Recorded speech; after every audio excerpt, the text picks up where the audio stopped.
So I guess I have a question for you, Shanita. So what is it about marriage that you like? What is it that makes it so that you need the actual contract? I'm more of like a non-confrontational type of person, and I just like hated it, and it forced me to grow.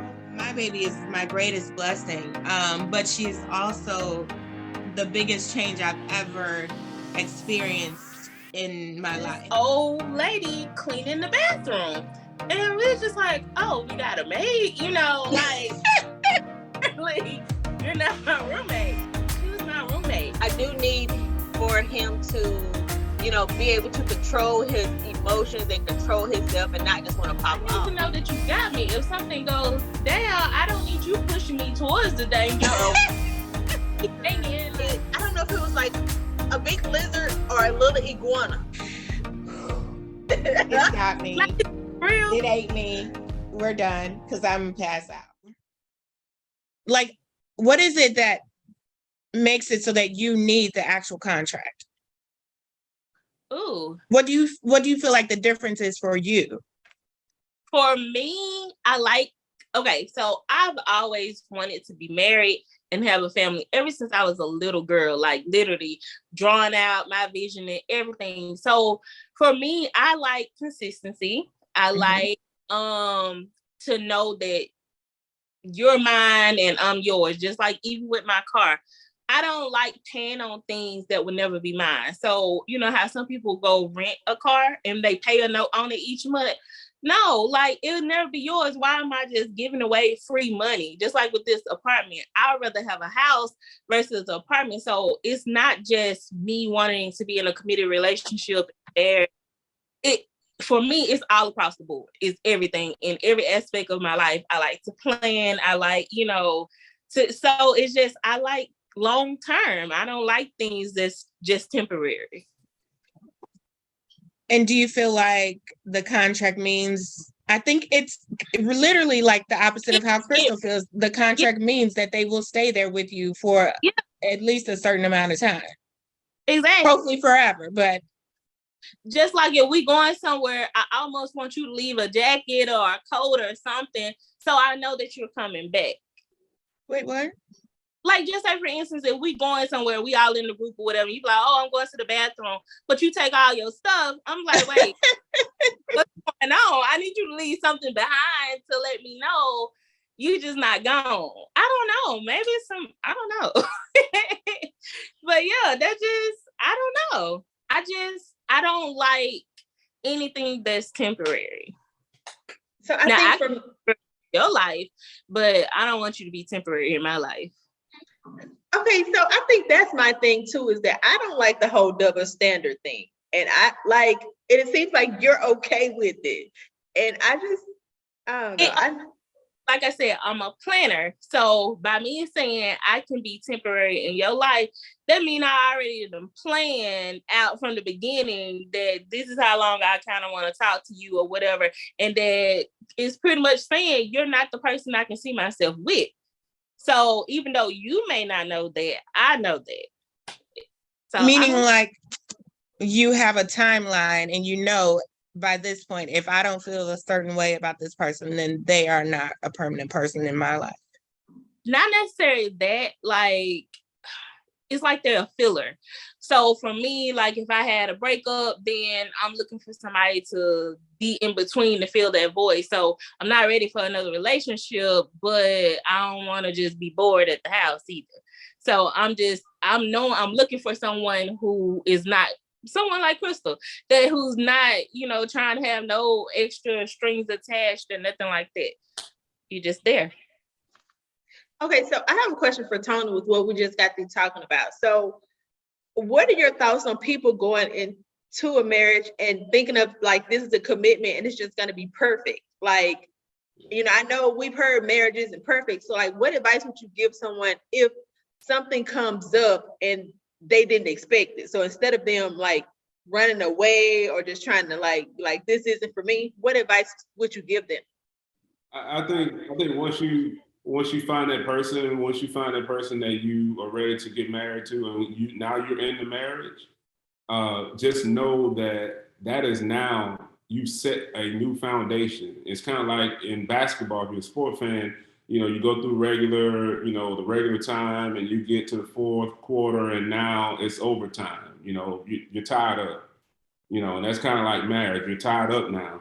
So now you can say it's 60, whatever the score is, at the end of the day, it's 0-0. So now you're setting a new foundation between the two of you all to now build from there, and you're building upward from what you've established. Everything you brought in, all the stuff that you came with, the good, the bad, the hidden, the trauma, the stuff that you healed from, the stuff that you still in the back of your mind thinking about, that, all those things you bring in with you. And so they will manifest themselves. The good stuff will manifest. The stuff that you didn't deal with before that you're bringing in, it will manifest, it will come up, and you have to prepare yourself. And it's kind of like Chris was saying, it's like when something unexpected happens, or there will be arguments. They're going to be arguments. They're like brand new arguments that come up. And those are the things, and for me, I'm not a real big person. You don't see me posting a lot on social media and stuff like that. You'll see, a birthday post or anniversary post or something like that, but keep your business internal, inside. Keep your business to yourself. I mean, that one argument about which way the toilet paper goes is a conversation in-house. So, I mean, but I say that because there's going to be a lot of those kind of petty marital stuff that you didn't even realize, that your own habits that was cool for you when you were single, it could be a problem for your mate. And you think you all good. And you don't, I ain't talking about the stuff that's like universally known as, oh, that's a terrible habit. I'm talking about stuff you do all the time, or the things you didn't even know you do, like talk in your sleep, or something like. I'm just saying, it's those things. You just gotta be, but you have to have a mate, and you have to have a mindset that I gotta be open for all those things. Because all those things are levels of growth, in the marriage. But if you go into the mindset of I'm one argument already from I'm gone, this ain't working out for me, I want my prepaid phone back. it ain't gonna work. And you gotta know you in it for the long term. And to be honest, like I said, we've been together total 16 years, 10 years married. I honestly, and this is just me, I can't speak for everybody, but I was like, man, it's really been 10 years? You don't think about the time, but you have to be in it with someone that's just as committed as you are. I ain't talking about the people who struggling, I can't speak for them. But I can only speak for when you in it with someone who's wanting to win, like you are wanting to win, and that's how it works. The time goes away. Yeah, you're gonna win and lose. As a man, I gotta learn. There are times when, they say the wife is always right. Don't do that. But seriously, even when I, there may be a point or something I may be, something that has not been considered, you still gotta figure it out, and you still gotta be okay with losing. That's for us as men. We have a terrible record with losing arguments, losing conversations, knowing when to not say anything, knowing when to move forward, knowing when to let things go. So don't be okay with losing too. Would that come with time, or do you think you kind of knew that from the beginning? I didn't. I knew there was going to be some of that going in. I didn't know to what levels and where it would always go, because one of the things you also got to keep in mind while you in it with you two, there are other parameters out there. There are other people in your lives. You got in-laws, you got cousin in-laws, you got a whole entire spectrum of people. You got your friends you came in with, you got new friends that you hadn't even met yet, that you're gonna become mutual friends. You got the friend of your spouse that you now have to be mutual with. So there's a lot that comes with it. And you gotta be able to say, you gotta be able to sit in the chair and be comfortable and say, I'm open to it, I'm ready to learn and grow, and we in it together. Just you gotta stay with it. And even if, let's just take it out of marriage for a second, even if you decide, hey, marriage is not for me, you still gonna have to have that mindset with those connections. Because even if you move to the next connection, then you're gonna still be, what lessons are you extracting from that relationship into the next connection? Because same thing, if you didn't learn from the previous connection, you're gonna bring all that into the next one.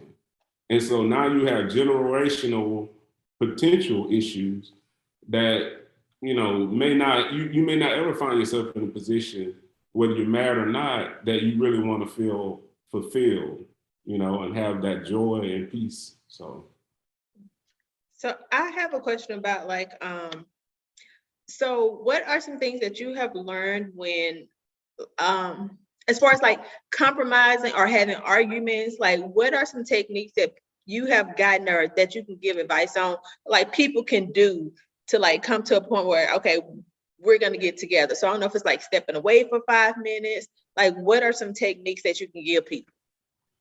I think first thing is, and this is something that I'm continually learning now, is the power of listening and the power of, not necessarily, silence is not a bad thing, but it's how you use your silence. Like, pay attention, listen, see it from a different perspective. I was just telling Christina, like, one of the things I like to observe things, and a lot of times I won't say anything about it, but then a collection of those thoughts will come to me, and I'll say, man, that's why I was saying earlier, man, I just have, it's like every day I have newfound respect for women. Like the stuff that you all go through, like the pressures that you all have to take. I mean, just the stuff to get ready in the morning. And then you're walking into those pressures of the day, and then all the different comments that may come your way, and you're trying to appeal to everybody, you're trying to save the day. Like, I think that's number one. I think we have to be in position to listen to our partner, to our spouse. We got to be in position to, take the L. Take that L. This is not your time to win the argument. You can win the argument and lose your spouse. Mm. Ooh, So I'm not. You don't. So you got to make a decision. Is this argument the one you're gonna stand on, or is this the one okay? Let me extract the lesson from it. Didn't feel good. It didn't sound good, and could be that there's some missing things here. There's some misunderstanding. But is there something I can take away from it? Obviously, we're not connected. So we got to figure that out. Maybe we need to go out tonight. We ain't cooking. But whatever we got to do to step away from it, because we still together. And then sometimes it just feels good when you're not at the house, and if we're just going out of town, it just feels different. If we, hairstyle, sometimes, my wife may, she has braids in her hair now. And I look at him like, you look good, I mean, this, and it's the same person, but you take on that approach to say, hey, let's go on this experience as this is my wife, but this is my wife with braids. So if she comes out of the braids, she go into another, person, and she's still mine. So I don't feel like I'm just tied to one thought or one. There's kind of like a multi universe of this one person that is my wife. Oh my goodness. It's like you're getting the experience of being with a different person. Like Crystal want, different people, but you find a way to be creative and be that for the person that you're with. Does that make sense? Yeah, you have to be creative. I mean, you have to be creative, Crystal. Yeah, you have to always find a way. I mean, even if it's something cheesy, and I won't say some of the cheesy stuff I may say around here, but you got to keep it. You got to keep it interesting. I mean, you always have to keep it interesting. You always have to find new and creative ways or things that just in between you and your connection, you and your spouse, that only you all will understand, that you may not ever say to anyone else. Right. Period. It may not leave the house. You may have nicknames that may not leave the house. You may have jokes and conversations and a lot of other things that may not leave the house. You know, it's just between the two of you. And that's the bond that, as much as we love our parents, as much as we love our friends, they can't be in that bubble. Yeah. That's the part that no one can be in. And no matter what, no one can really take that away. Yep. So Oh, I love that. Oh, I have a question. So I think we talked about it a little bit with Deontay. When y'all are out and you see an attractive female, do you look or do you pretend that person didn't walk by? Now, let me answer it this way. As a man and as a woman, let me say it, let me bring some context to it. Yes, of course, if you see someone that's attractive, beautiful, and I'm sure it happens on both sides. I know it happens because even at home, I will share this as a little aside. So I know who some of her crushes are. She loves The Rock, you know, which is, and then who it's some other guy, but actually in wrestling, I'm sitting here watching wrestling one night, and this guy named Bobby Lashley, you know, comes on, a big muscular guy and all this stuff. And I'm watching, and his nickname is the Almighty. And so I'm watching, you know, pay-per-view. Now I got pay-per-view, right? So I can watch it, I can stream. And I hear on the side, Almighty, huh? And I'm like, what?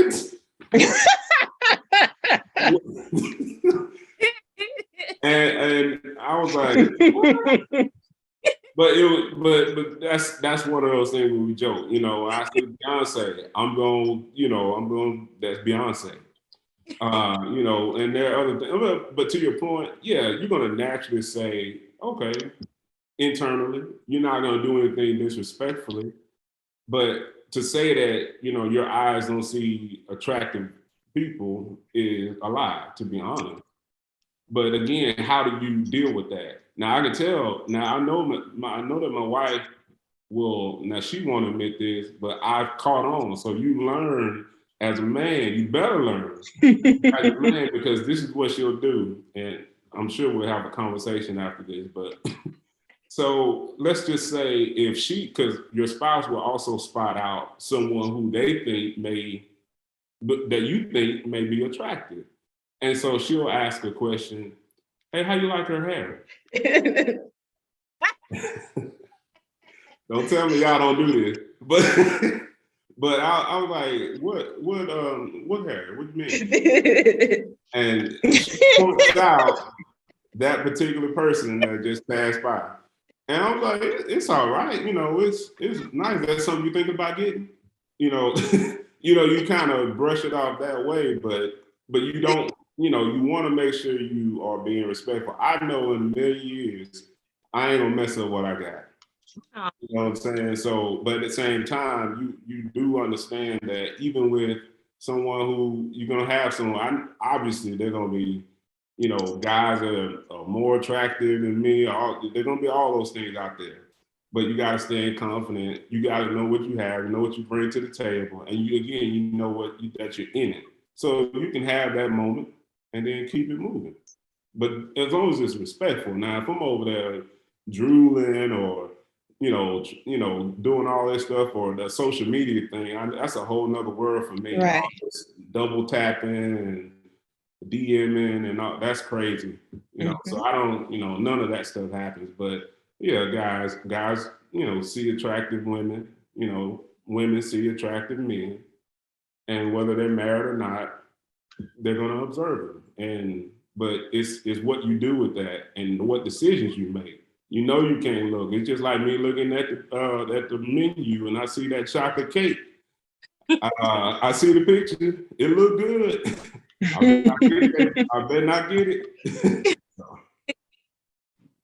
That's all I can say. So Oh, some guys are not like that, but that's a learning thing, you know, and that's a continual, but something we're learning now where, and we're kind of, one of the things we're been participating in is our church is also going through a small group marriage small group activity for about 6 or 7 weeks. But that's one of the things, if if you're in that kind of situation or relationship where things are not going right, you're not addressing things and your levels are lowering and you're not meeting those needs, or at least not striving to meet the needs of your spouse. Well, I know in the back of my mind, that's what keeps me motivated to try to do the best I can. I know some other dude will. You know, I know that if I ain't doing what I need to do, I can't let her go to work, and I got to argue, and we just had an argument, or we didn't, I can't, you can't do that. Same thing with women, I'm sure. You don't want your man to go to work or go to right. the gym or go with his buddies out, and he could be a gentleman 100%. But over a period of time, that stuff, that shield that he has will weaken and weaken and weaken. And if y'all don't work together, bad things can happen. So I have a question for people who are interested in getting married. Where do that mindset of a guy hang out? Like, where do guys that are in the mindset of, hey, I want to get married, I'm looking for my person, where do they typically hang out? Like, where could I bump into one accidentally? Yeah, I think that they're everywhere. I think there are more guys out there than you think they are. Now, obviously, the numbers would say, there's not as many men as there are women. We know that. But I think there are still men out there who are looking for what you're looking for. But I think sometimes it means, and I had to do it myself, but sometimes it means you have to break the patterns. Sometimes you may not even realize that you're just in the same, what are your cycles? You should journalize, again, where you go, what you do every day, what you do every week, where you go. Sometimes, I'm not saying, kill our friends or anything like that. I'm just saying sometimes you may have to just change things up, or you may just be in that holding pattern. And sometimes it's a long holding pattern. But what are you doing? Because that's the question. What are you doing in that holding pattern while you're waiting on that next, because this is the time. If anything you bring in when that special guy does come, what are you going to be able Takara said, she's looking for someone to add to her. Well, what you going to add to him? What are you bringing to the table? And if you're bringing in and you didn't work and put the work in where you are now, that stuff will come up. And trust me, it will. And you're going to have to deal with it, and you can still get through it. But this is the opportunity to, if the guy's not coming, guess what? It's not on you. Continue to be great, but continue to work on yourself. It's not a bad thing. And if a guy speaks and say, hey, how you doing? He's supposed to be nice. He's supposed to be professional. That's what he's supposed to do. That may not necessarily mean that he's the person, he's the guy. He's doing what he's supposed to do. He's being who he's supposed to be.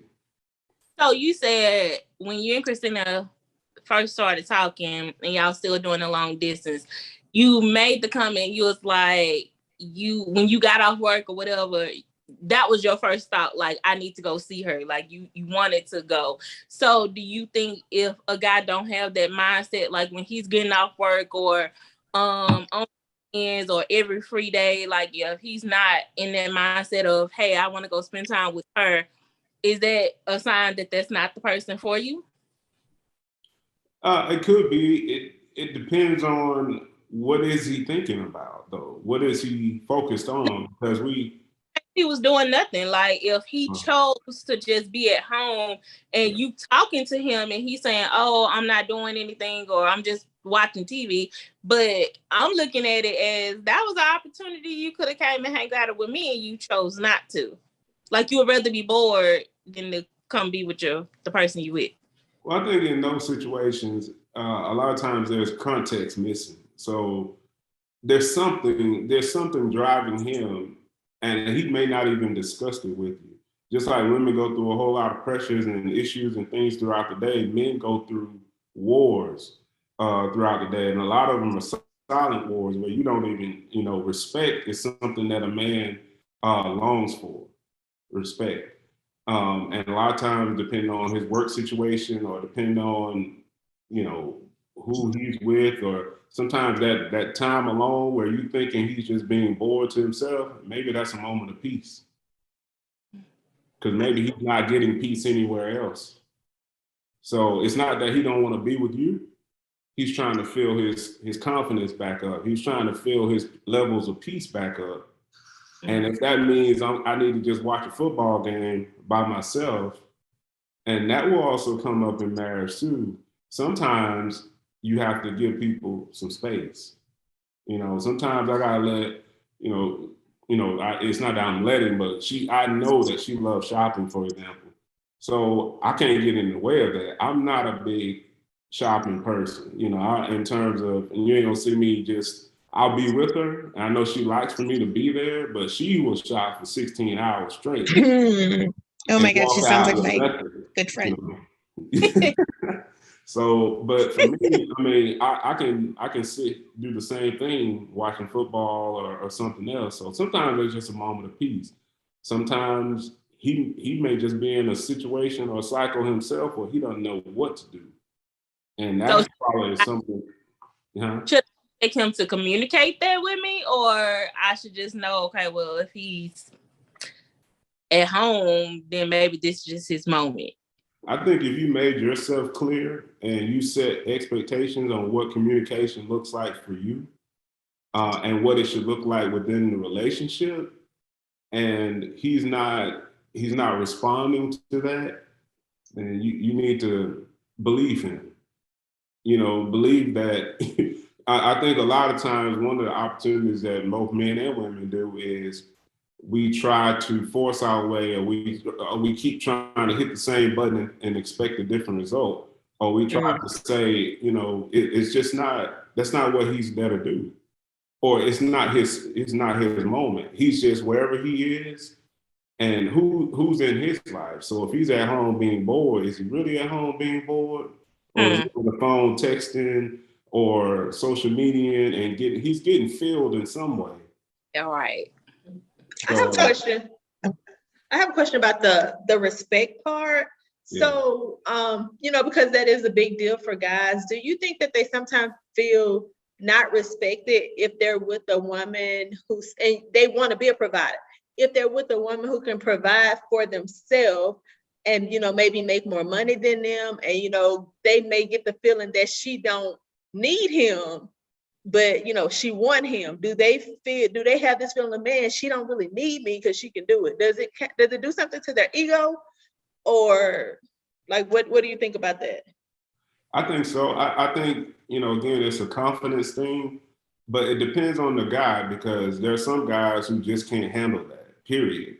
Like they can't handle a situation like that because of, again, who's in their ear, who set them up for that position to say, now walking into, traditionally everybody told me it was going to be this way, meaning I was going to make all the money, I was going to be the breadwinner, and now I'm in this position where here, I'm here with a lovely young lady and she's the breadwinner. What do I do?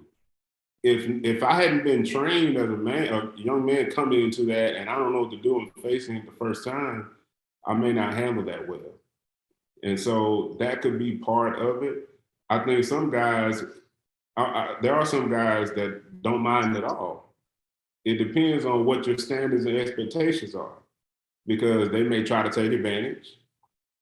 And okay, you making the money, cool. When we having a nice steaks on you. you know, that kind of thing. But then you have those who they understand the position they're in and they don't have a problem because they have a plan. So you may be making the income, but he may be focused and have a plan on the wealth. And the income is different than the wealth. You know what I'm saying? So when you're talking about, yes, I'm making more money, but then he may be investing in, I think Shanita said long term, he may be long term investing in Google. So while you're spending $100 at Target, he's spending $100 in Google shares. And then 10 years from now, well, we're talking about, well, I'm making X amount a year. He already has a brokerage firm account with hundreds of thousands of dollars. Again, it really depends on the guy. And does he have a plan? Who's he listening to? Who's filling him up? And how did he handle it? I have another question. So earlier you were talking about how you learned how like, you know, the different things that women go through and how great we were and all that type of thing. But no, like for real, my question, like, so what are some examples or things that you didn't realize, like that women go through?